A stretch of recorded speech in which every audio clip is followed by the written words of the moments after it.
do is...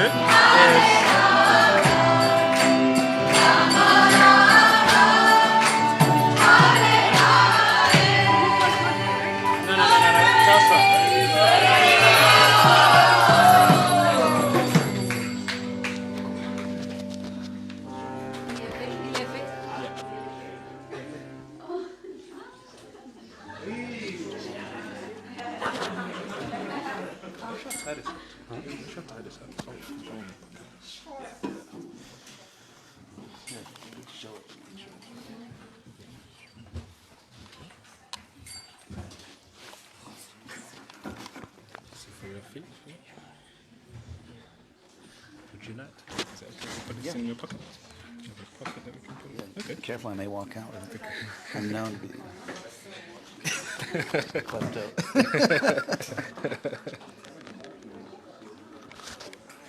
Oh, great.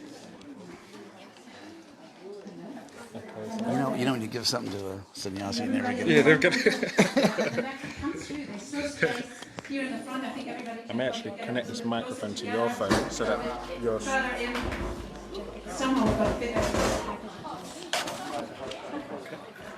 Yeah, thank you. Thank you very much. And this is for your feet. You can all come forward. I'm an American, but I'm unarmed.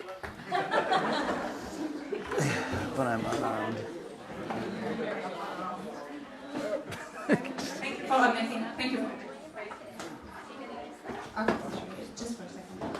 Thank you for making space for each other. So that people want to watch. So this is a really special moment. A moment that I think I myself, a whole bunch of Krishna village team, the whole New Govardhana farm, and probably lots and lots and lots of devotees in Australia have waited for. After 32 years, not in Australia, he's finally here. Yeah, 32 years. 32 years. Just recently. We have H.D.Goswami, also called Srila Acharya Deva, back with us. And it's really special. I've actually dreamed of announcing him, like yesterday night. And I didn't even know what to say. There's so much to say. All the devotees in the room know him and have seen classes, and I don't even need to announce him. But for those of you who are here who maybe haven't come across his teachings or haven't met him, just a super brief one.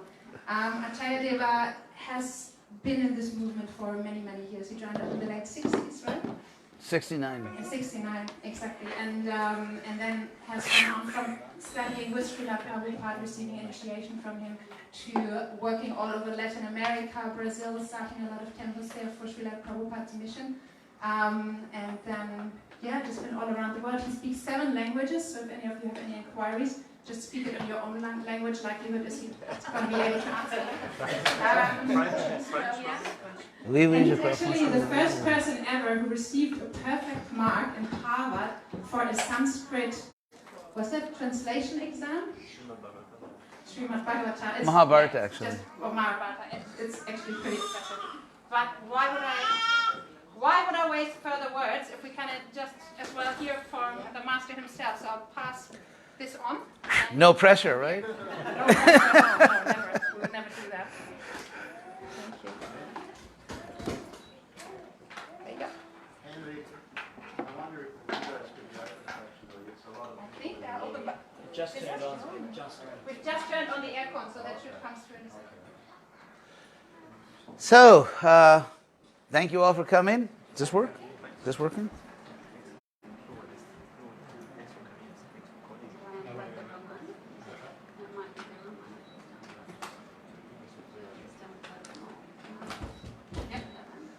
Well, thank you all for coming.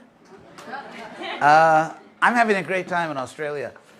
It's really a beautiful country and so many great people, so it really is a lucky country. Today I thought I would speak about the 2 most important books in the yoga tradition, ancient texts, which have always been considered authoritative, at least for many centuries. One is the Yoga Sutras of Patanjali, and the other is the Bhagavad Gita by our personal guy, Krishna.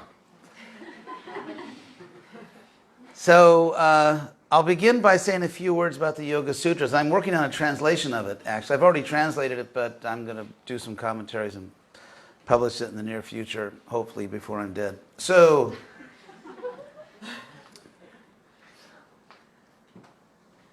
the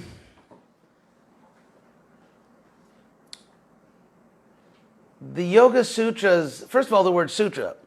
The word sutra is actually cognate with, that means linguistically connected to English words like suture or sew, like to stitch. And so sutra in Sanskrit actually means a thread.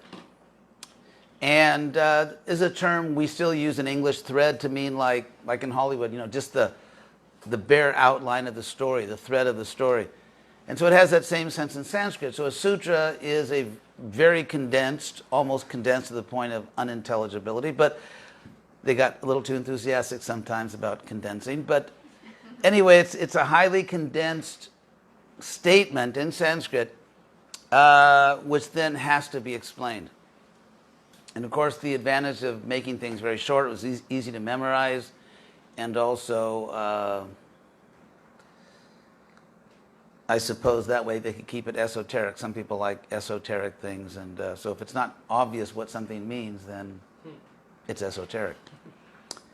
Anyway, so the Yoga Sutras begin with a simple statement, that yoganushasanam, now the teaching on yoga. And the word teaching, actually there's a lot in there, so I'm going to explain something about that word. The word anushasanam, atta just means now, yoga anushasanam. First of all, the word anu in Sanskrit means following, and in the sense of following, it can mean like continuous, like one after another. And in this particular case, shasanam means a teaching, but it comes from the Sanskrit root shas, which has a sense of an authoritative teaching, because the teaching may not be authoritative. A lot of people teach things that we may not believe. But in this case, for example, shastra, the word shastra is the Sanskrit word that's normally translated scripture, in the sense of an authoritative revelation of something. And of course, Shastra can also mean just an authoritative book of any genre. So when you put these two words together, and then Shasana means an authoritative teaching, so Anushasana means Patanjali is declaring that he's not going to give you his latest, greatest new idea, but he's actually going to give you a tradition. Just like, for example, in Europe, you may know Homer, who wrote the Iliad and the Odyssey. And what scholars agree on is that Homer actually was presenting a tradition which was ancient even in his life. And he just did it so well that everyone kind of threw out the other editions and let's go with Homer. But actually Homer was presenting an ancient tradition. And similarly, Patanjali is presenting a tradition which for him is ancient. And therefore he says Anushasanam. It's a teaching which is going to follow a tradition. And by using the verb shasanam, because there's different words in Sanskrit that mean to teach, but this particularly indicates that it's going to be an authoritative teaching following what he considers to be a valid tradition coming down from ancient times. So that's the very first Yoga Sutra. Atta yoganushasanam. The next sutra, he defines what yoga is. He says, yogas chitta vritti nirodham, which means yoga is the stopping of the turnings of the mind. And if you look at all the Yoga Sutra translations online, many people have a real genius for being non-literal. But anyway, what the word vritti actually means is turning. And in that sense, the idea, if you read the whole book, soon to be a major motion picture, right? Yoga Sutras. Anyway, so if you read the book, the idea is that the mind tends to turn away from the truth. And of course, it's understood here, there is a truth. There is an absolute truth. We don't live in sort of an existentialist hell where we can never really understand our existence, and so we just smoke a lot of cigarettes in Paris and write pessimistic books. So, anyway. One thing I should say also is that the Yoga Sutras are really a book of practical psychology. You could almost say like, yoga for dummies or something. It was, Patanjali actually meant this to be a non-sectarian book, a book that everyone can use. And therefore, for example, the background is at the time of Patanjali, maybe a few hundred years before Christ, that everybody was doing yoga. And I mean serious yoga in the sense of meditating and the whole thing, Ashtanga. Ashta, of course, means 8. If you know Spanish, it's ocho or acht in German. So all those words are actually they're actually related to Sanskrit, Ashta, 8. And Anga means a limb or a part of something. So Ashta, Anga just means it has 8 parts. And so a lot of people are doing serious yoga. For example, there was serious Buddha yoga, Yogachara, which literally means yoga conduct or yoga behavior. So, and you could say on the Hindu side of it, using the word Hindu roughly because it's not an authentic ancient word. It's just I can maybe just tell you very quickly where the word Hindu comes from.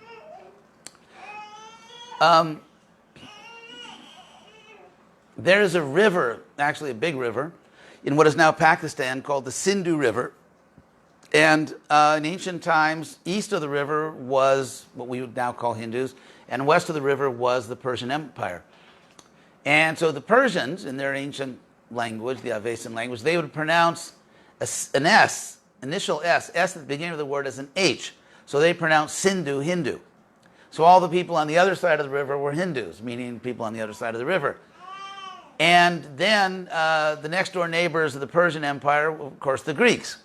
And Greeks did not pronounce an H at the beginning of a word. So the H is history, although they wrote it. So Hindu became Indu and eventually India. So that's where all these words come from. They were actually geographic terms. It didn't refer to a religion. And there's a whole history of how it came to refer to a religion. That's maybe a story for another day. You'll have to put more coins in the meter if you want to know that. So anyway, the Yoga Sutras assume that you know a certain philosophy, which is called Sankhya. In fact, if you look at the major intellectual or philosophical traditions of India in the last 1,000 or 2,000 years, they're usually paired so that, anyway, so yoga and Sankhya go together. Sankhya, even the Bhagavad Gita, Krishna uses that term Sankhya Yoga, which means something like philosophy and practice. So Patanjali is going to give the practice, including, and of course, most of the practice you could say is psychological. It involves controlling the mind. It involves meditating and really getting control of your mind so you can focus it on the highest truth. You can free yourself from miseries, most of which are actually mental more than physical. And so that's the practice, and the philosophy is called Sankhya. Now, in the Gita, Bhagavad Gita, Krishna says, Sankhya yoga pratak bala pravadanti na pandita. He says that only those who are immature, or he used the word bala, which literally means child. So it's kind of a way in Sanskrit of saying childish or immature. It's pejorative here. So Krishna says those who are bala, those who are childish, claim, pravadanti, they claim that Sankhya and yoga are different, that philosophy and practice are different. And Krishna says that actually, ekam api yasti taksami, if you really master one of them, you'll get the benefit of both. Ubayor vindate phalam. So in other words, if you really practice well, you will realize the knowledge by advanced practice. And if you really get into the knowledge sincerely, not just as a sort of an armchair theologian, but if you really get into the knowledge and take it seriously, so that when you discover that something's true, the truth of it creates in you a sense of responsibility. The sense that I cannot knowingly do what is false. And so if I understand, if I've learned by my spiritual studies, if I've learned that something is actually true, that knowledge obliges me. I have to take responsibility for now knowing that, and I have to somehow mold my life so that it's consistent with what I know to be importantly true. For example, I know that Brussels is the capital of Belgium, but that doesn't really require me to do anything, right? I mean, it's just a fact, I know. But there are some facts which are so important that they naturally require you to respond authentically and to mold your life so that your life does not contradict what you know to be true. So that's the idea. So Sankhya and Yoga. So here, Patanjali, I'm going to go over a few of the sutras. So the Britti, the turning. By the way, English is an Indo-European language. I'll just tell you a little anecdote. Around 1790, there was a very learned Englishman named Sir William Jones, who was sent to the Raj, to India, British-ruled India. Actually, is ruled by a private corporation, which is kind of even worse than colonialization. It was ruled by the British East India Trading Company. So this whole big country with thousands of years of history was actually ruled for some time by a private for-profit corporation. What is that back? So he discovered something which really shocked people in Europe. He discovered that Sanskrit, ancient Sanskrit, was intimately connected with almost all European languages. And that it was actually a very sophisticated language, even more sophisticated than the, you could say, prestige languages of Europe, which were Greek and Latin, these ancient languages. Now, why was that a problem? Is it possible to kind of not have that noise going on? I don't want to interrupt the kid, but it makes it a little hard to concentrate. The problem was that it completely contradicted the main justification for colonialism. The main justification for colonialism was that white people are significantly superior to non-white people, not only in their cultural and intellectual abilities, but also in their spiritual acumen, that, you know, white people tend to have the one true religion, which is Christianity. And therefore, in colonizing and economically basically stripping India of all its wealth, they were actually doing India a favor. They were not exploiting India. They were not subjugating India. They were actually saving it from itself. They were, I don't want to get into like a real heavy anti-colonial thing, but they were actually materially and spiritually saving those people, bringing them material culture and civilization and spiritual salvation. Now, back in that time in Europe, how you speak, your language was considered to be a very, very important indicator of your social class. I mean, you all know My Fair Lady, right? I hope you know please tell me you've seen My Fair Lady. Anyway, if you haven't seen My Fair Lady, after this program, please, anyway, it's on YouTube. So, it's a really great story. Written by an animal rights advocate, actually, George Bernard Shaw. Anyway, so what they discovered is that in India, they had a language, two serious problems. Number one, Sanskrit, the sacred language of India, was actually more sophisticated than the most sophisticated ancient languages of Europe, which means, like, how did these people come up with a language like that? Because if language is the main indicator of your social status, your culture, that means that there's some ways in which these people are more cultured than us, and we're supposed to be here to give them culture. Another major problem was that, as everyone agreed, as all scholars agreed, if Europe and and India are both in the same language family. That means, since people that speak the same languages live together and probably intermarried, that means that somehow we are related to the Indians. Genealogically, it's like, imagine the head of the Ku Klux Klan figuring out that, you know, grandpa was a slave, a black slave. It was something like that, and so they had to deal with all this. And then there was I hope you don't mind, I'll just tell you a little bit about the history. But another problem was that the Indian people, the colonial informants, as they were sometimes called, the Brahmins, they explained that actually our culture goes back many, many thousands of years. This was another problem because nothing goes past the Garden of Eden. And European scholars somehow had figured out a way to date the Garden of Eden, I guess doing the genealogy in the Bible, the Old Testament.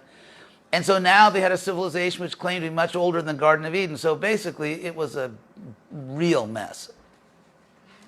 And so Europe responded in various ways. The Vedas had to be, they couldn't be as old as Indians said. So that had to be, you know, they had to be much younger.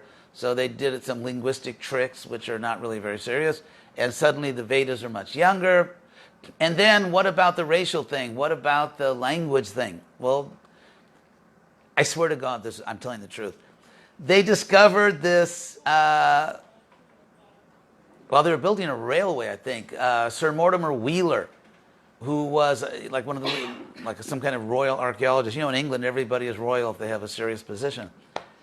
And he discovered one skeleton. I swear to God, he discovered like one skeleton as he was doing archaeology in the Harappan civilization, this very sort of advanced civilization in what is now northwest India, western part of India and parts of Pakistan.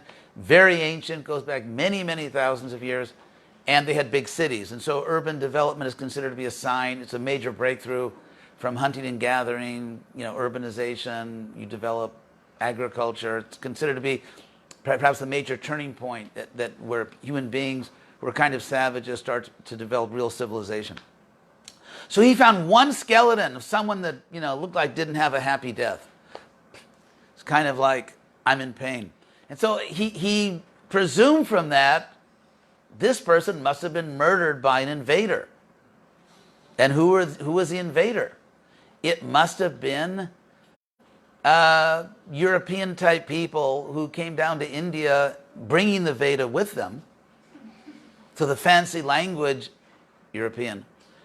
And so to make a long story short, there was an Aryan invasion. The word Arya in Sanskrit means a noble person. The Europeans took it to be racial. Hitler took it to be a racial term. You know, now in America we have very distinguished cultural societies like the Aryan Nation, the white supremacy group. And so, but the word Arya actually meant a noble person. It wasn't a racial term. It was a term meaning that someone had culture in the sense that they were compassionate, that they were educated, that they, you know, just a noble person in a real sense, not a real jerk with royal blood, but a noble. And so anyway, they developed this idea that, of course, India has advanced culture because it came from us, duh. And what happened is that the Europeans invaded India, easily conquered the non-white people there, because in India, when you go to South India, which is tropical most of the year, you have a darker race of people. And in northern India, Kashmir, and other northern parts of India, they're a lighter race. So yes, these lighter race people, the original Europeans, we brought the Vedas, we brought all this culture, but then our ancestors made a huge mistake, interracial marriage. And and because of that, they lost their status as true Aryans, as, you know, true white people. And so now, by invading India, or by taking over India, by ruling India, we are actually saving our own brothers and sisters who originally conquered India and who brought the Vedas. And so the Sanskrit language actually comes from us.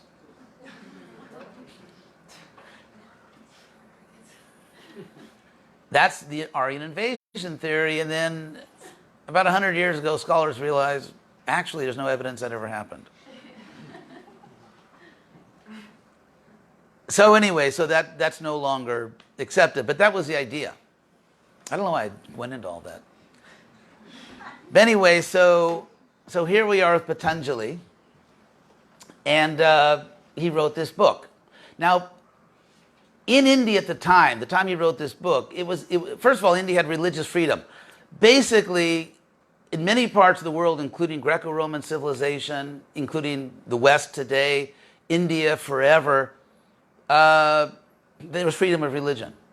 There was freedom of religion. There was a type of religious syncretism that my God is also your God. We may use different names. They had some kind of theological debates on which God is really the ultimate, but basically there was mutual respect. And so at the time that Patanjali's writing, India is like effervescent. It's just like there's all this very sophisticated debate going on because Buddhism has become strong in India, and they have their scholars and they have their yogis. And then there are different philosophies within what you call the Hindu side. You have the Upanishads. Have you heard of that? This sort of mystical, philosophical, theological literature with different ideas. Is everything one, or are souls individual?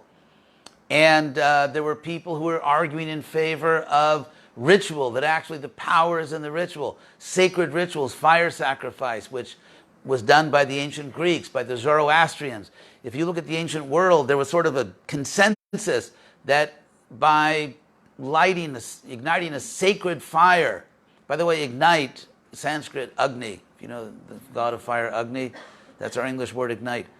So all over the ancient world, there was this idea that if you build a sacred fire and chant the right mantras, that you actually connect.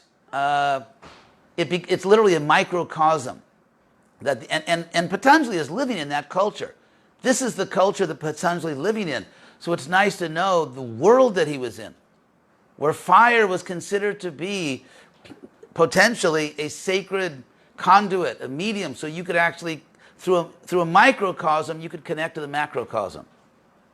If you understand that the absolute truth, or Brahman, is everywhere, is within everything, and everything is within Brahman, then everything is everywhere. I mean, materially, it's not possible that I'm in this room and the room is in me. Not going to happen. But spiritually, that's the idea. You find this in the Bhagavad Gita. Maya tatamidang sarvam, that everything is in the absolute is in everything. And so therefore, everything is everywhere. And if you master it, in a sense, what this ancient yoga did, let me jump ahead, like ultimately, what were these people doing? Because you read the ancient texts, and you hear about people projecting their consciousness all over the universe, and doing, it's better than Disney World. And so the idea is that through this yoga practice, or through the fire sacrifice, they consciously created a microcosm. If you read the ancient Sanskrit texts, as they mark out a space for the sacred fire rite, and then they, build the area around the sacrifice, they're consciously creating a microcosm. It's a map of the universe. And it's like, for example, imagine if you have a map on your computer screen, and by clicking on different points, let's say in Australia, something actually happens in those places. If you're connected, say you tap on, a certain place in Sydney, and something actually happens there. So the idea was that the ancient fire sacrifice was consciously a microcosm through which you could access the universe. And that was the idea of yoga. And that's how also they got powers, because you could access different powers by yoga, again, by going through the microcosm to the macrocosm. That was the basic idea. I remember once when I was at Harvard, we were studying one of the ancient texts in Sanskrit about these sacrifices. I remember the professor said that obviously none of us really believe this works, and I had to raise my hand. So of course in those days, political correctness fortunately has guaranteed the professor could not challenge or denigrate my beliefs, and so I got away with it. Now, but there are signs in the Yoga Sutras proving that Patanjali is consciously being non-sectarian. For example, he doesn't use the word Brahman. Brahman is the great word of the Upanishads of the great philosopher Shankara. Brahman means the absolute, or the ultimate spiritual truth. He doesn't use that word because probably Buddhist yogis are also going to read his book. And that was a great divide. Buddhists don't accept the Vedas. They have their nirvana and stuff. And so he doesn't use the word Brahman. He does use the word Ishvara. And I actually wanted to hopefully amuse you by showing you some really kind of silly translations you can find out there. It's Ishvara means the Lord, the governor, the controller. It also means the supreme God, the supreme soul, Ishvara. It's a word used in the Bhagavad Gita. For example, Krishna says, Ishvaroham, I am the Ishvara, I am the Lord. And so, but it's kind of a universal word, so that people that follow different traditions, and even Buddhists here, because Buddhism, I can't go into the whole history of Buddhism, but suffice it to say, it's kind of started as no frills. You know, we don't do theology, we don't do metaphysics, we just have 4 important truths, which are you're suffering because you're selfish. Stop being selfish, you'll stop suffering. You want to stop being selfish? Sign right here. And practice Buddhism. So those are basically the 4 truths. And but by the time Patanjali's writing, Buddhism, in a use contemporary language, very competitive religious market, just very quickly. I mean, it's very interesting. If you look at the history of Buddhism, basically what happens is it starts out as kind of like, I remember that one time 7-Up tried to have this whole marketing campaign called the Uncola. It's like, it's not Coke, it's 7-Up. Didn't work that well. But anyway, so Buddhism kind of marketed itself as the un-Hinduism, or the kind of like, you know, we don't do all that. And so, so it started out just no frills, very simple.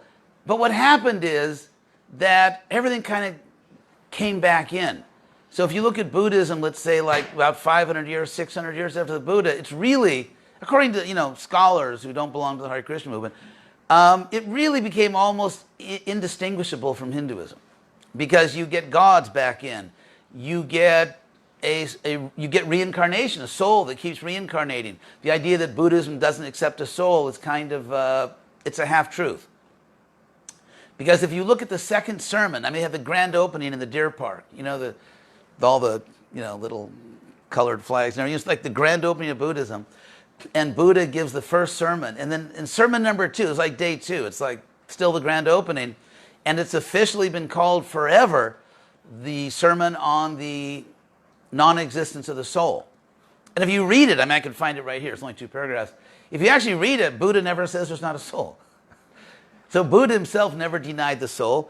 And if you look at early Buddhism in India, and by the time Buddhism migrated for various reasons eastward, at first along trade routes, like the Great Silk Route, the merchants actually brought Buddhism.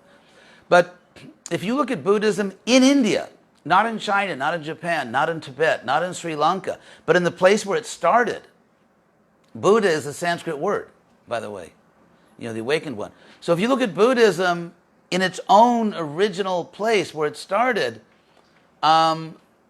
you find in the early days one of the most prominent Buddhist groups, because there were many groups, for the simple reason that Buddha refused to talk about metaphysics. There's a very famous story told in Buddhism where when his disciples urged him to talk about metaphysics, he said, no, if you're shot with an arrow, first get the arrow out, then worry about who shot you. I have to admit, I'd probably be interested in both those things, but so Buddha refused to speak about metaphysics, and later Buddhists tried to figure out why wouldn't he talk about it. But metaphysics means like soul, God, just what's metaphysics, what's beyond the physical. What is there beyond the physical? What is spiritual? That's metaphysics. He wouldn't talk about it, but early on in Buddhism, there was a group called the Pudgalavadis. Pudgala is sort of Pali, you know, the Pali language of Buddhism.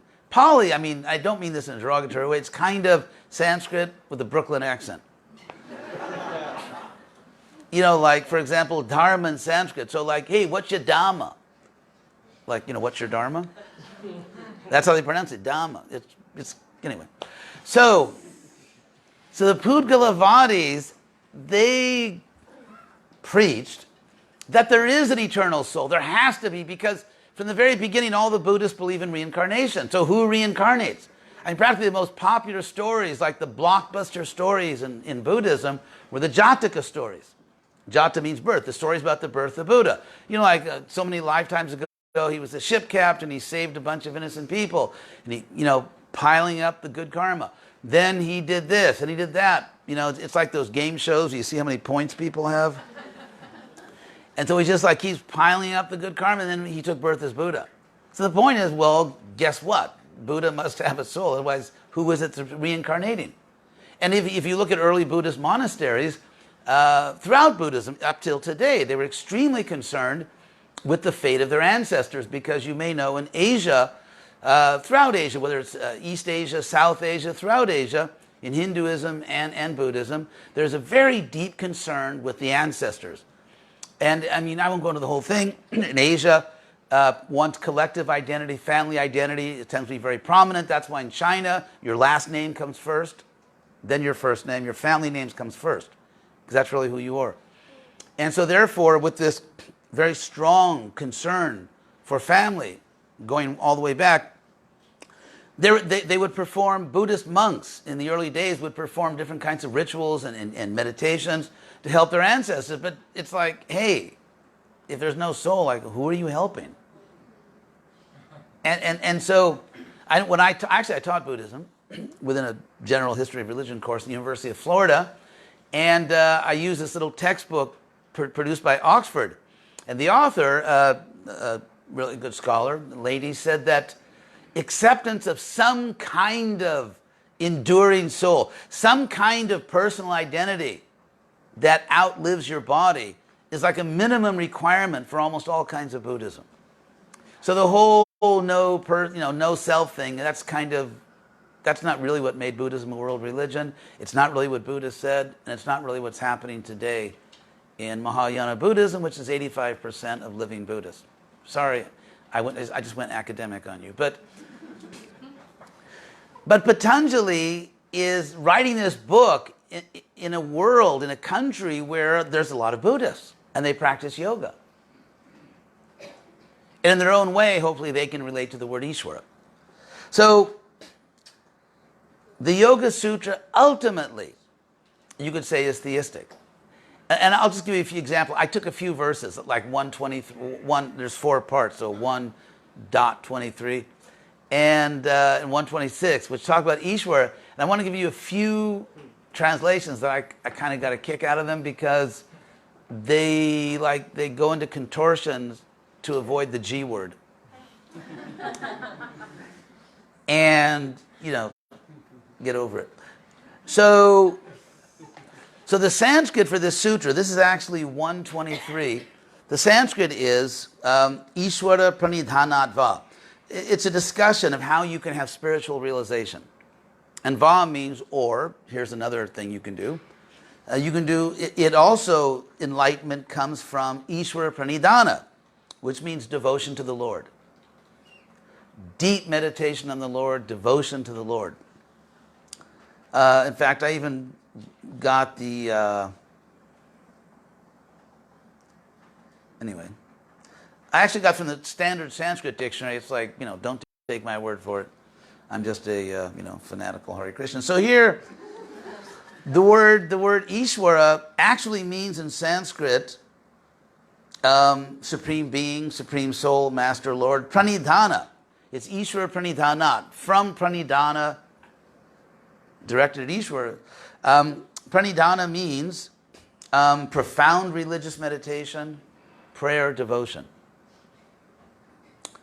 So here's one translation. I mean, I don't want to, make fun of other people, but here's just one translation. I won't tell you the author because I don't want to embarrass anybody. But this is kind of like a standard Yoga Sutra translation. So this one, so the 1.23 Ishvara Pranidhanatva, or you can get enlightenment by devotion to the Lord. So one person translated that realization may also come if one is oriented toward the ideal of pure awareness. Okay? So Ishvara is taken to mean the ideal of pure awareness. So, yeah. And Pranidhana is translated as, never mind that. So then there's another translation of the Yoga Sutras, the same verse, same sutra, which says, the goal can also be attained via submission to the concept of an ideal being. In other words, you do not want to actually submit to a superior being. Not in this narcissistic age. One thing I can't, I don't know about Australia, but in America, as you can see, I'm easily amused. But in America, in yoga schools, they have this thing where they say that namaste means the divine in me bows to the divine in you. Did they say that in Australia? Yeah. I always found that very amusing. It's kind of like the Western culture, like in America, it's so narcissistic, so individualistic. Like, don't even dream that I'm going to bow to you. That's not going to happen. But the divine in me will bow to the divine in you, but I'm never going to bow to you. And it's just, I just thought it was amusing. Of course, that's not what the words mean. Namaste literally means a bow to you. It just means I bow to you. That's all it means. Anyway, so it's interesting how you can see how you get all these non-literal translations which are kind of adapting to Western, highly individualistic, highly proud culture.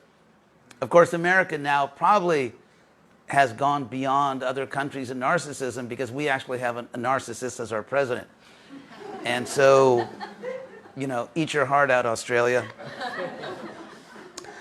So, then the Yoga Sutra 1.26, which is Sapurveshamapi Guru Kalena Avacheta, that Ishvara is the guru even of the ancients. It's a guru even of the ancients. So one person translates it, Ishvara was also the ideal of the ancients, not the guru. And Ishvara is each and every one. The word guru actually means teacher. I mean, the word guru means what you think it means. And so here is a Yoga Sutra translation saying that, to say that the Ishvara, the Lord, is the guru of the ancients means that Ishvara is each and every one. Which it's just not there in the Sanskrit. It's there in the mind of the translator. So that's just kind of a word of caution. That if you read the Yoga Sutras, of course, most people don't know Sanskrit, but I think you're safe here, actually. So now I'd like to, limited time remains. Do you have any questions? I was going to talk a little bit more about the Yoga Sutras, but if you have any questions, I wanted. And then I have to go do this again. Over in the. I'm just wondering what the difference is between the soul and the mental continuum, as it's referred, or the mind stream as it's referred to. Right. Thank you. Very good question. In not only in the Yoga Sutras, but in this entire culture, including the Sankhya, the philosophical basis of the Yoga Sutras, the mind is understood to be a material element. And in the Bhagavad Gita, it's very explicitly stated that bhumir apo analo vayu kang mano, the mind, buddhir eva cha, that earth, water, fire, air, mind, buddhi, intelligence, and false ego are the 8 material elements. By the way, you know, in ancient cultures, they said earth, water, and fire. They didn't have the periodic table, periodic chart, like in chemistry classes. It's not because they were like primitive. Sometimes people think that, they said earth, water, and fire. They didn't know about oxygen and hydrogen and blah, blah, blah. They weren't primitive. I'll tell you what was really going on there. They had, first of all, they were not doing empirical science. They were not trying to perform controlled experiments. They were not trying to control nature. They were trying to sort of, surfing analogy, kind of like ride the waves of nature. So that it was a phenomenological view of the universe. Phenomenology, phenomenon means, Greek word, it means just the world as you see it. So the sky is blue, for example. If you don't mind, I'm just going to get into this a bit.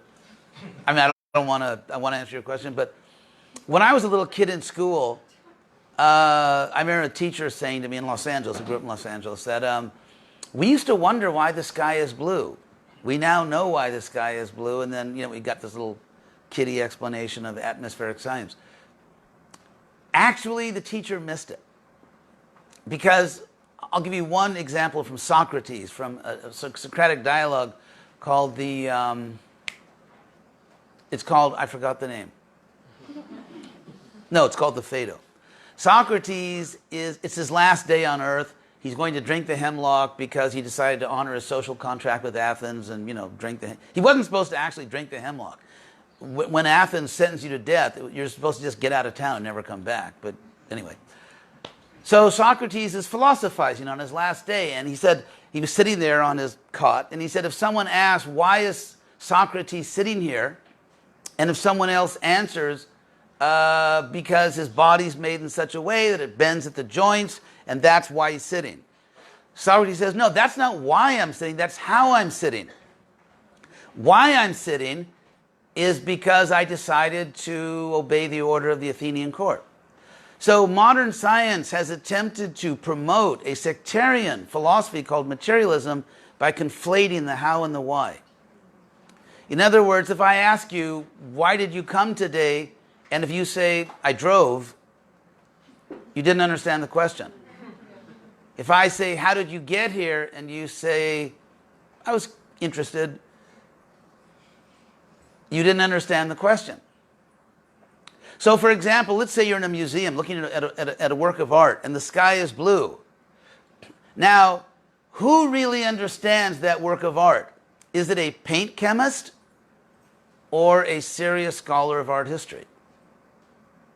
In other words, if you say, let's say you're looking at a painting, you say, well, why is the sky red in this painting?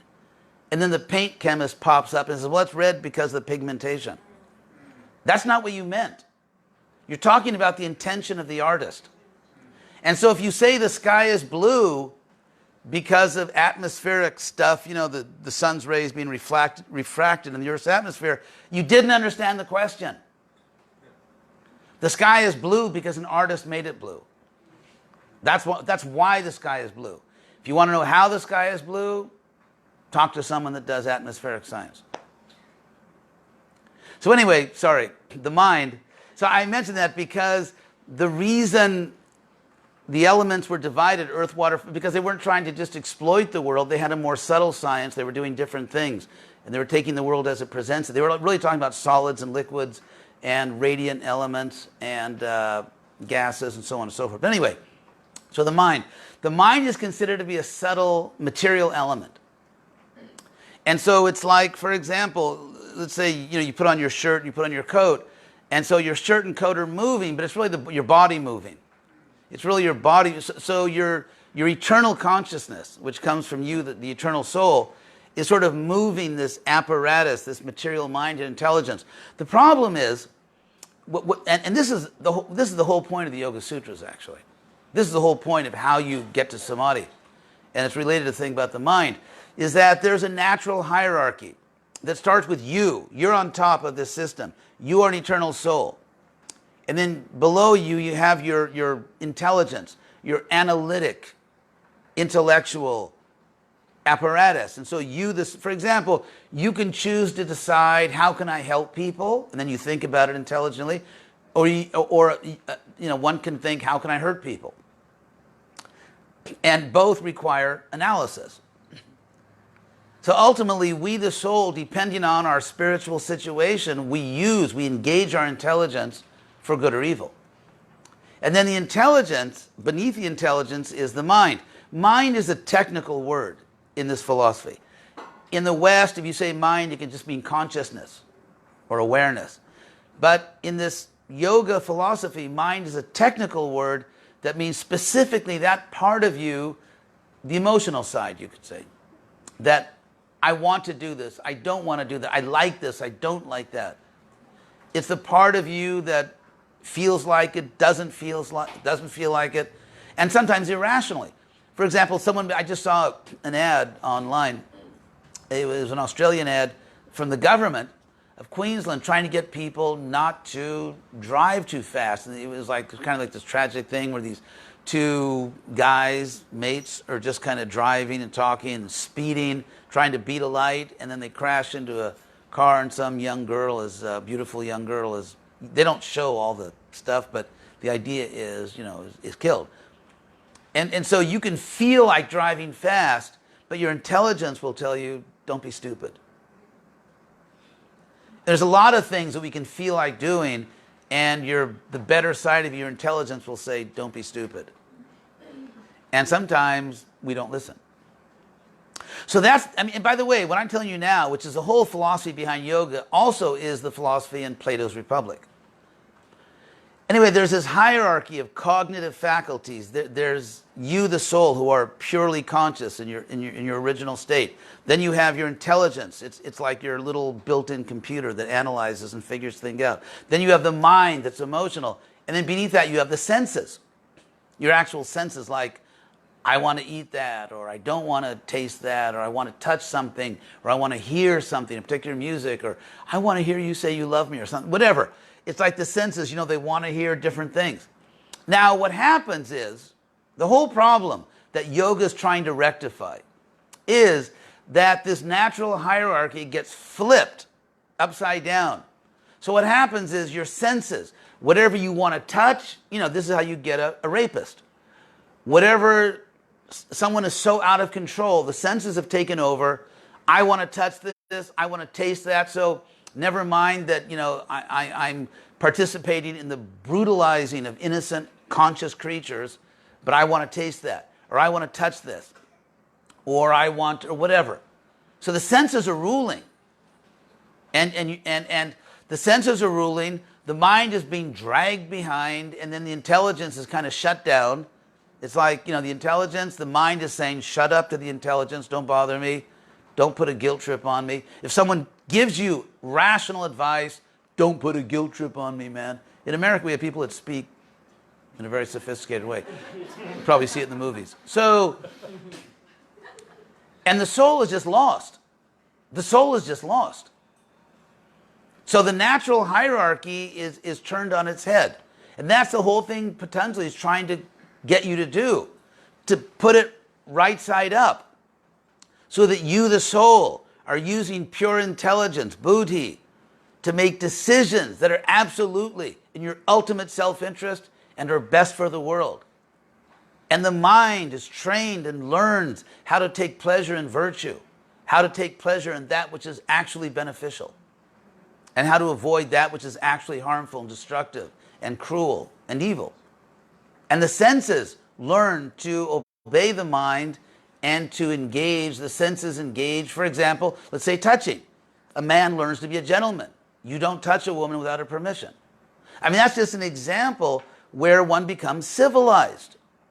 A person becomes civilized and the senses are under control. The classic example which is given in the Vedas, this is like found in the oldest literature, and it's always been a metaphor in this culture, is that there's a chariot. They didn't have motorized vehicles, so there's a chariot or carriage, and it's drawn by horses. The horses are like the senses. If you let the horses run, God knows where they'll take you, over a cliff. So the senses are the horses, the reins are the mind. The reins are the mind, because the mind is supposed to govern the senses. The chariot driver, the driver of the vehicle, is your intelligence. Your intelligence is supposed to hold the reins and guide the senses, and the passenger is the soul. This is a very ancient analogy.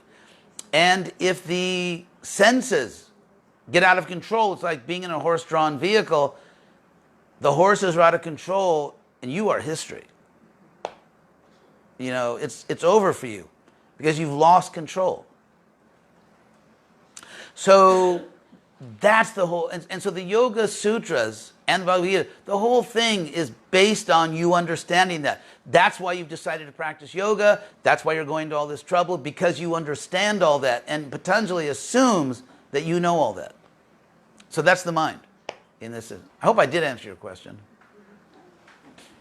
Yeah, somewhat. Well, you can go. I'm just wondering, is the mental, the mental continuum. Oh, I'm sorry. Yeah, okay. Yeah, the mental, and what are we talking about here, the mental continuum? Because that's not The mind stream. the mind stream. The mind stream which links that consciousness to samsara, to the endless wheel of death. Oh yeah, okay. There's really a very simple explanation of that. First of all, the mind stream, or we say in modern world, stream of consciousness, that's the term. All that means is that when you're awake, you're conscious. And so at every moment you're conscious of something. That's the mind stream. It's just your conscious life. That's all that is. It's nothing really esoteric. This potentially is just talking about the experience of being continuously conscious. And he doesn't use the word stream literally, that's a translation, but he just means you're continuously conscious when you're awake. As far as samsara, that's just, that's the births and deaths, you reincarnate. And what governs your reincarnation is the law of karma. So karma is what decides where you take birth, and samsara is just the fact that you're reincarnating. And so the whole point of Bhagavad Gita and the whole point of Patanjali is that if you focus your mind, if you control your mind and focus your consciousness on the absolute, then you're going to escape samsara. So the whole point, samsara is the booby prize. And the whole point of practicing yoga is to free yourself from that. So the whole construction or the binding to samsara is the conceptual mind. If Appropriately. well, yeah, we become attached. Think of the word attachment. It literally, you're stuck to something. And the word in Sanskrit, which is actually the source of our English word, we say bond, bind, or bondage. That's Sanskrit bandhanam. Bandhanam, which is the same word. And so we attach ourselves. For example, let's say that I'm very attached to whatever, my house, or I'm very attached to my family, or my country, or whatever I'm attached to. Obviously, I can't transcend karma. I can't go back to the spiritual platform because I'm holding on for dear life. And there's these very interesting existentialist verses, Bhagavad Gita 6.5 and 6.6, where Krishna says, only you can uplift yourself. Only you can degrade yourself.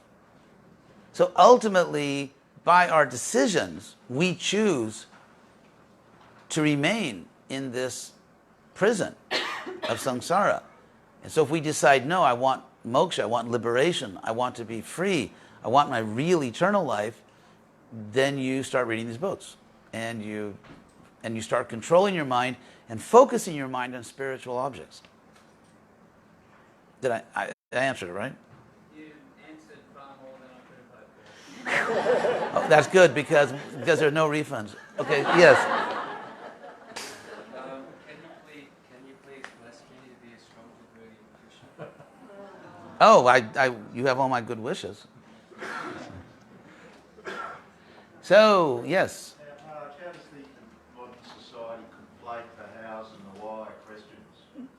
How does the modern society conflate this? Well, that's materialism because, materialistic science, not physical science. I love science. Every time I go to the dentist, I celebrate science.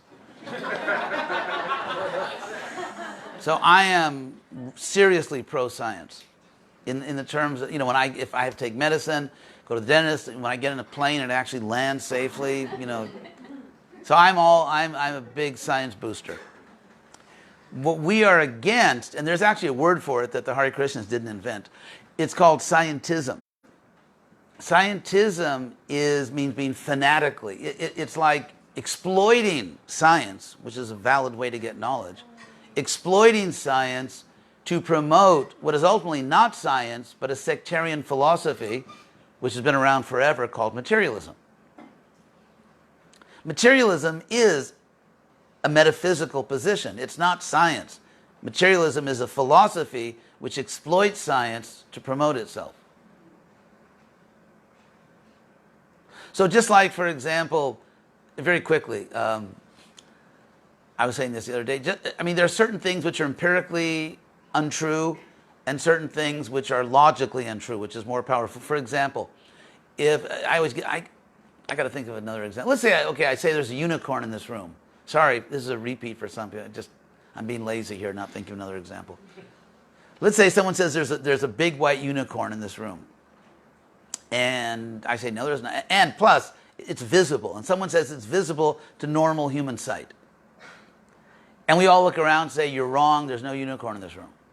So some things we can empirically disprove.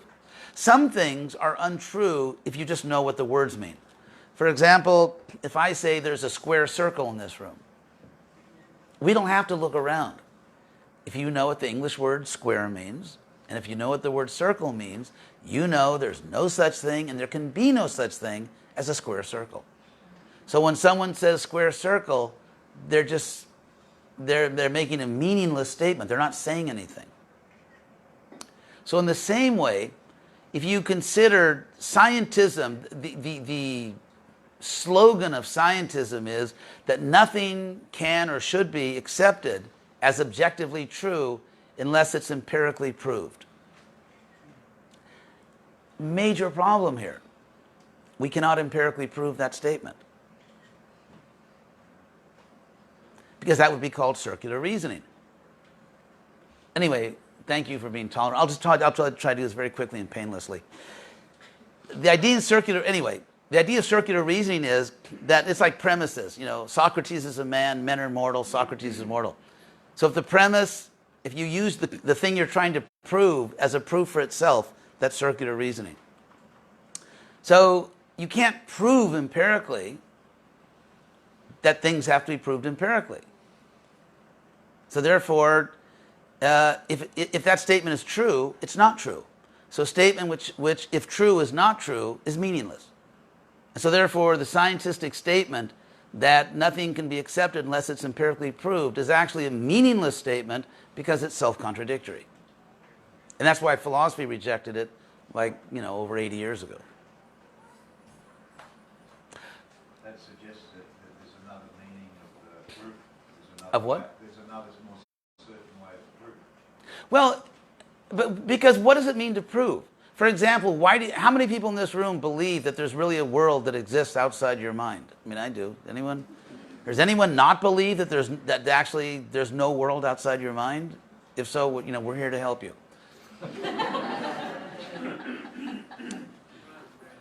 So the fact is, so if you ask a simple question, why do we believe that there's a world outside our mind? The obvious answer is because the quality of our experience. The world presents itself to us in such a way, the nature of the experience is that it's just real, it's true. We cannot deny that we're experiencing a world out there. So in the same way, when you start to make spiritual advancement by giving me all your money. That was a joke. I swear to God it was a joke.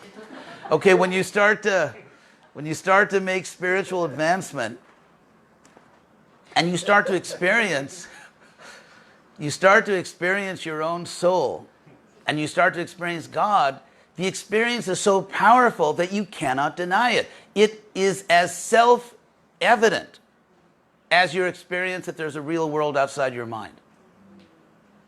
And so in technical Western philosophical jargon, it is a self-evident experience which is properly basic. In other words, it is so powerfully real and true that you cannot reasonably deny it. Because if you deny it, you're denying your own ability to ever know anything.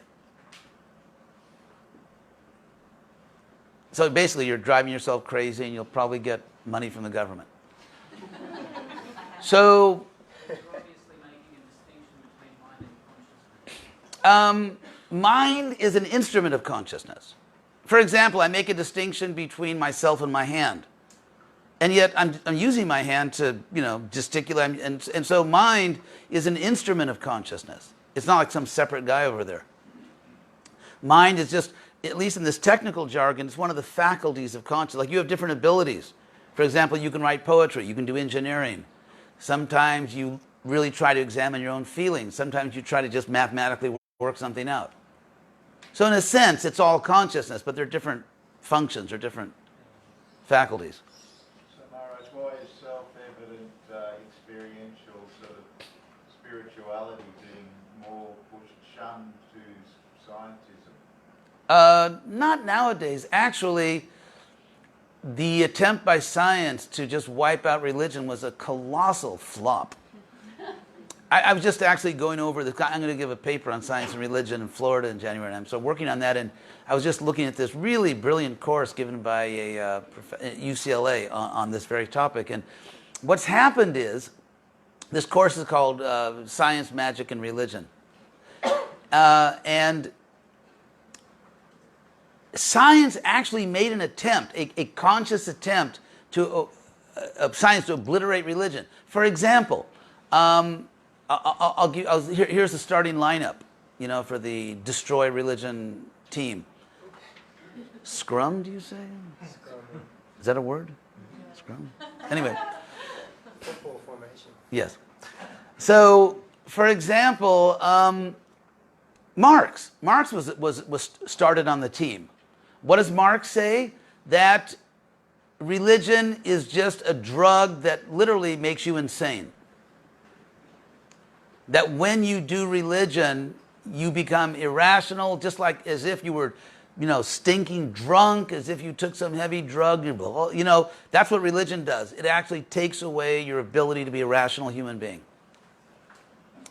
And Thomas Huxley, who was a bestie of Darwin, good friend of Darwin, and he, what did he say? He compared it to just like Hercules. If you know the Greek myth, Hercules was born surrounded by poisonous snakes, and he revealed himself as Hercules because as an infant he smashed all the poisonous snakes and just killed them. So Thomas Huxley said that science is Hercules. He actually said this. No subtlety. He actually said that science is Hercules. The priests of religion are the poisonous snakes. And now it's the mission of science to smash all these poisonous snakes of religion. But let's not stop there. Let's look at good old Gibbons, who wrote The Decline and Fall of the Roman Empire. The same time, mid-1800s, Gibbons said that the classical world was great because they still kind of had this Renaissance enthusiasm, the rebirth of classical civilization. Man, they had such cool architecture. And, you have to admit, the Romans, they had really great haircuts even. It's called the Caesar cut. And they had these really cool robes. If you look at the women, they really, they were classy.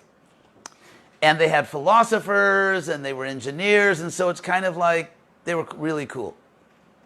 So why did that great civilization fall? Why did this fantastic European civilization, for all its decadence and sort of, mistakes, why did it fall? What was Gibbons' conclusion? Because it became Christian. Religion destroys great civilizations. So if we want to build a great civilization now, the whole Enlightenment project, the Industrial Revolution, let's go for it, team, team modernity, then, watch out for religion. It already destroyed one great religion, one great civilization, it'll do it again. Let's go to, Sigmund Freud, who really needed a good psychiatrist. Actually, seriously. When I was at Harvard, I met this very interesting man who was a Jesuit. And he was a professor at Boston College, which is a very good college, very good university. And he taught psychology. What he did was he took all of Freud's criteria for mental illness, psychopathology. He took all of Freud's criteria for mental illness, he applied it to Freud's statements about religion. And he proved that Freud's attitude toward religion was pathological, that he had issues. Serious. But what is Freud's? For Freud, religion is an emotional disorder. It's an emotional disorder because, you had some kind of issue with your father, whatever. And so now you project super father out there in the sky. And so religion's an emotional disorder. And it's like, do you use the term in Australia, dogpile? In America, dogpile means like everyone jumps on someone, everyone's beating and kicking the person. It's like they'll say like dogpile on Fred, and everyone. So it's kind of like dogpile on religion. So you had all the people I just mentioned, and then in 1920, you have the Circle of Vienna, these leading Western philosophers who say that we have to actually consciously search out and destroy metaphysics. Like anything that smacks of soul, God, anything like that, destroy it. We have to establish pure materialism as true human reason. So in every field, psychology, philosophy, history, sociology, everything, it was like, kill religion. And they really believed they could do it. They really thought they were going to do it. Well, what happened is that religion came roaring back. It's like that clown that you punch and it bounces back up.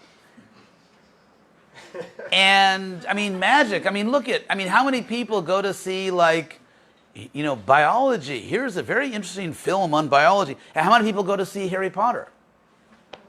When's the last time there was a blockbuster movie where it shows you how to use your chemistry set? So magic has come roaring back. And magic has a whole history going back into very ancient times, Egyptians and Persians and Babylonians and so on and so forth. So magic has a huge market share. Religion has a huge market share. And so this whole attempt to destroy religion and magic was a complete failure. Why? Because those things are real. I can prove to you.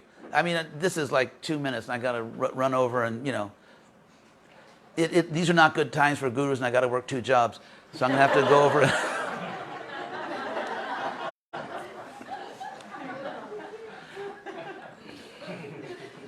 I'll just give you one example. And that is, consider the political system of Australia or America or any, civilized, as we see it, country. Secular democracy. So the system of democracy is based on the assumption that we're all equal. Right? Because we're not equal, why do we all get one vote? So equality is a huge thing. Now consider this. There are 2 ways of getting knowledge, as Aristotle pointed out. Physical and metaphysical. Physical, it's just science. Meta in Greek means beyond, above. So that which is beyond the physical natural world is called metaphysics. Now what's interesting is that Australia, practically like every other Western country and most countries in the world, has chosen to base its social system, political system, and justice system not on the empirical facts. Australia, like every other country, like America, all these countries have rejected massive, almost unlimited empirical evidence, scientific evidence that we're not equal.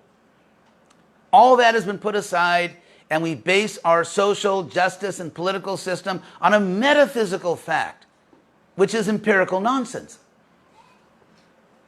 Namely, that we're all equal. Equality is a metaphysical, and I believe it's true, but it's a metaphysical fact. It is empirical nonsense. It's empirical gibberish. So, imagine that. The whole social justice, political system rejects an unlimited amount of empirical data, rejects it, and bases our whole system on a metaphysical / religious assumption that we're all equal. Thomas Jefferson, who, he had some glitches, but I remember one time John Kennedy, when he was president, he had a dinner for Nobel laureates.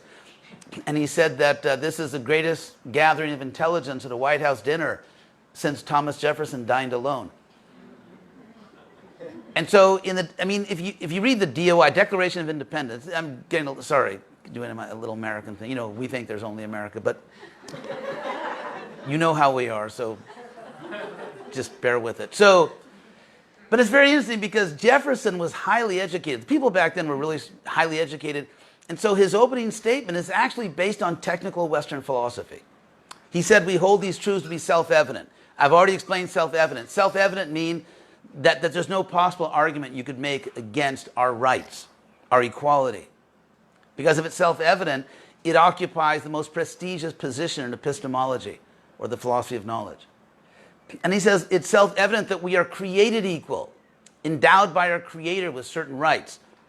So David Hume, sort of a Scottish guy who was a philosopher, said that you can't anyway, too much information. The point here is that there's no possible empirical study you can do of Australians, of Americans, of Germans, of Fijians, of Mexicans. There's no possible study you can do that will show scientifically that we're equal.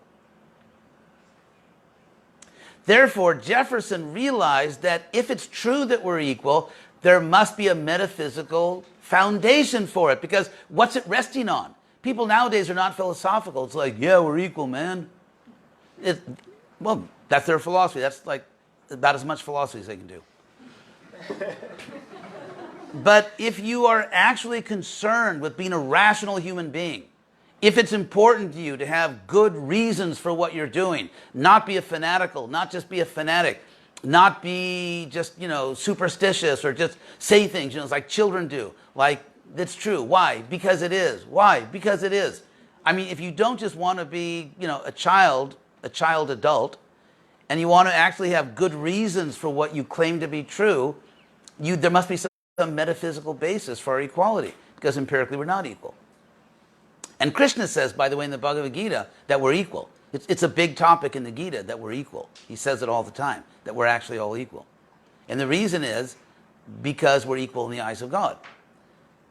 It's just like, parents can have many children, but in the love of the parents, in the heart of the parents, all their children are equal. One child's rich, one child's poor, one's a genius, one is not, but they're all the children. They love all their children.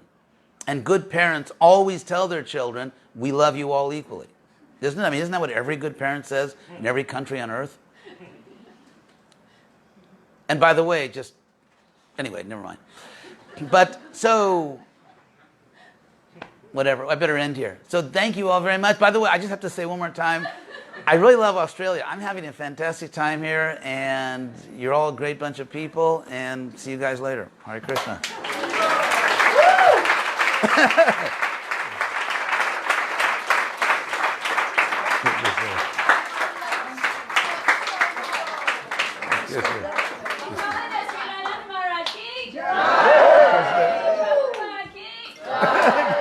Thank you so much for joining us, Maharaj. Thank you. Absolutely fascinating. It was my pleasure. Thank If you. you haven't had enough, and if you see 1 hour, it's not nearly enough time with Maharaj. He's actually giving the Sunday feast. Oh God, give me a throat lozenge. Do you have a throat lozenge? Different topics. And we've got some books. That was a lot of information, wasn't it?